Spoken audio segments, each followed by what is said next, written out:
Alidette Teba, je suis la directrice régionale de l'Agence universitaire de la francophonie pour l'Afrique de l'Ouest. Alors, nous fêtons notre 60e anniversaire. Donc l'Agence universitaire de la francophonie fête ses 60 ans. 60 ans de compagnonnage avec les universités, avec l'enseignement supérieur à travers le monde, et particulièrement dans cette région d'Afrique de l'Ouest, où nous avons évidemment des partenariats privilégiés avec les universités, où nous avons une histoire, un ancrage, des projets qui sont emblématiques. L'Afrique de l'Ouest, comme vous le savez, est un bastion de la francophonie. C'est aussi un écosystème universitaire qui évolue très vite, avec des résultats de plus en plus probants d'un pays à l'autre. Donc il est évident que l'Agence universitaire de la francophonie se devait d'accompagner et de soutenir ces universités dans ce cadre. Alors nous fêtons ces 60 ans, mais nous avons aussi, à l'occasion de cette semaine, qui est la semaine mondiale de la francophonie scientifique, nous avons beaucoup de choses à partager avec nos universités membres, puisque nous organisons notre assemblée générale tous les 4 ans.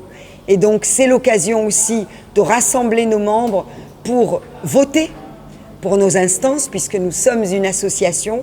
C'est aussi l'occasion pour définir notre stratégie.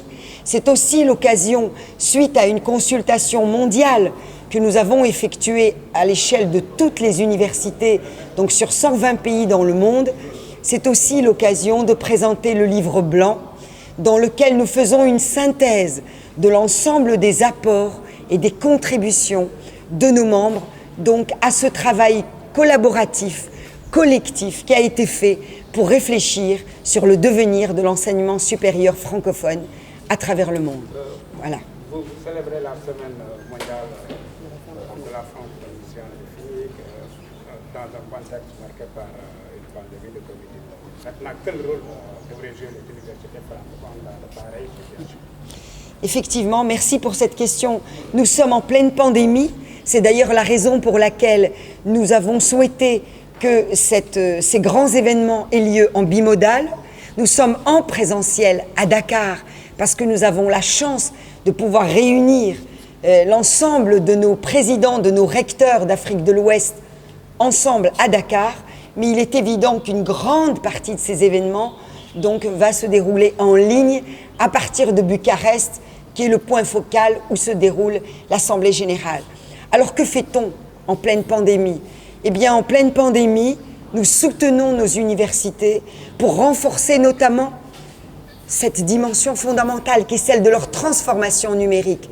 Comment affronter aujourd'hui la pandémie, mais comment de manière générale profiter de cet événement terrible qu'est la pandémie pour accélérer ce mouvement, pour faire en sorte que l'enseignement à distance, que l'enseignement en ligne, que tous les apports du numérique deviennent un élément fondamental du mode de fonctionnement de nos universités. Ça a été un des éléments forts de notre travail. Mais il n'y a pas que cela, c'est évident. Nous avons soutenu, nous soutenons encore à travers des appels à projets pour essayer de renforcer l'innovation, la recherche dans la lutte contre la pandémie.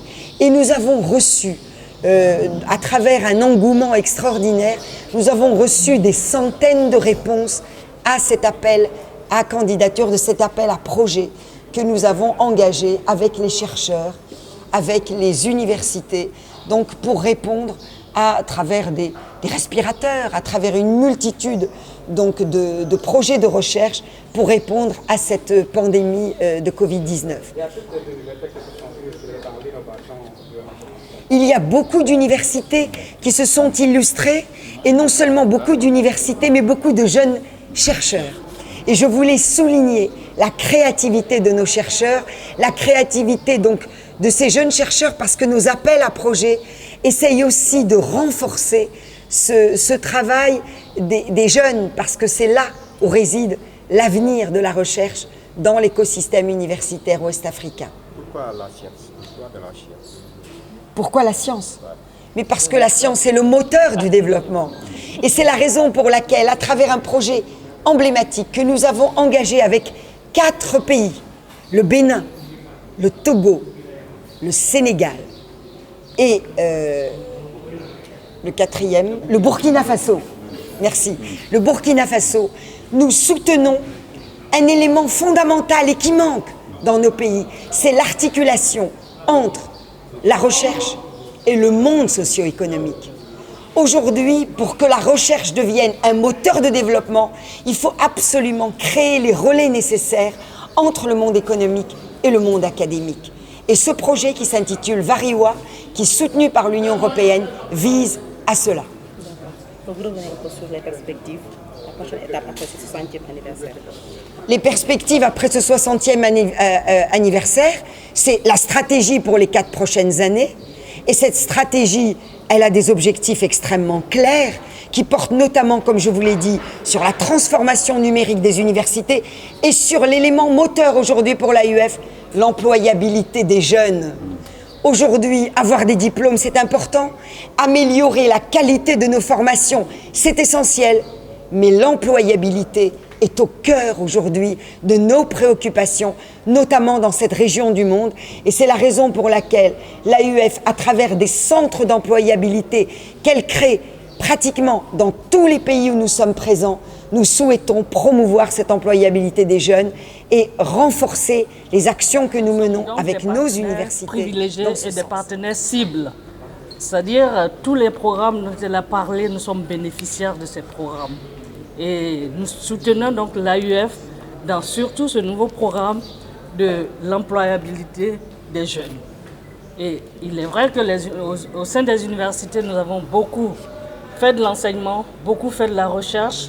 Maintenant, le pont entre la recherche et le monde économique, nous devons donc ajuster nos enseignements, nos formations pour que les étudiants puissent, avec leur diplôme, trouver du travail. Et nous sommes sûrs de pouvoir compter sur l'AUF afin d'implémenter cela au sein de nos universités. La situation, comment se portait la question de la recherche scientifique dans votre pays, comment se portait dans votre pays? Elle se porte bien, le niveau n'est pas mauvais. Le taux au niveau du PIB est acceptable. Donc je pense que le gouvernement continue de faire les efforts. Les universités ont été rénovées et le budget de la recherche est en croissance et il y a de l'espoir.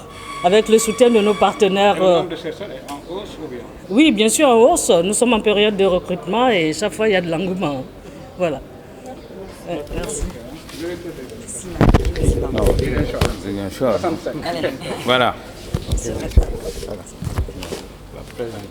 Voilà, professeur Mamadou Badji, je suis le recteur de l'université Hassan Sek de Ziguinchor et je viens en tant que membre participer, donc prendre part aux travaux de cette assemblée générale avec beaucoup d'enthousiasme et beaucoup d'engagement.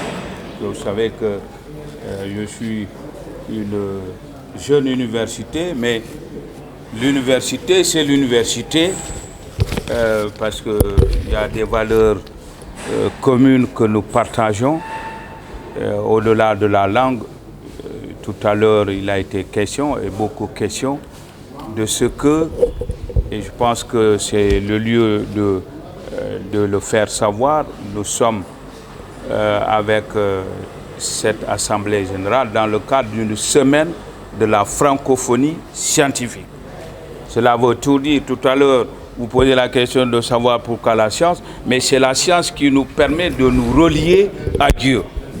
Parce que c'est avec la science que nous créons. Nous créons de la richesse, nous créons beaucoup de choses qui nous permettent d'imaginer au-delà de nos sociétés ce que demain, ce qu'après-demain peut signifier pour nous, mais aussi pour les générations futures. Donc, grâce à la science, nous pouvons produire, grâce à la science, nous pouvons aller de l'avant, et grâce à la science, nous pouvons nous relier aux autres sociétés du monde.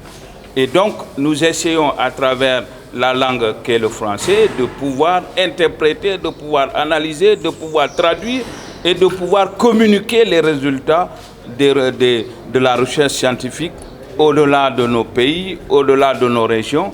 Et cela est extrêmement important et c'est aussi le but de ces rencontres.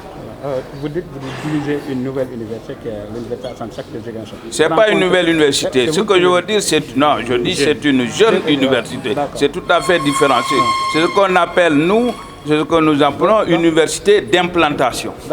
Rencontrez-vous des difficultés par rapport aux enseignements, les infrastructures et autres? Alors, les difficultés sont celles d'une université d'implantation, naturellement, mais nous avons intégré, et je pense que tout à l'heure ça c'est revenu également, nous avons décidé de nous inscrire dans cette stratégie mondiale de lutte contre la pandémie qui, pour les universités, signifie aussi non seulement l'enseignement en présentiel, mais l'enseignement à distance.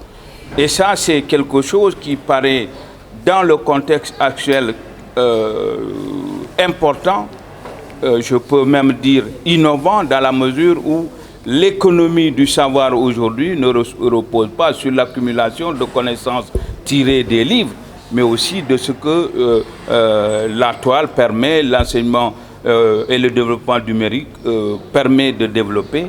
Et c'est ce que nous faisons aussi pour parer aux difficultés du moment. Nous sommes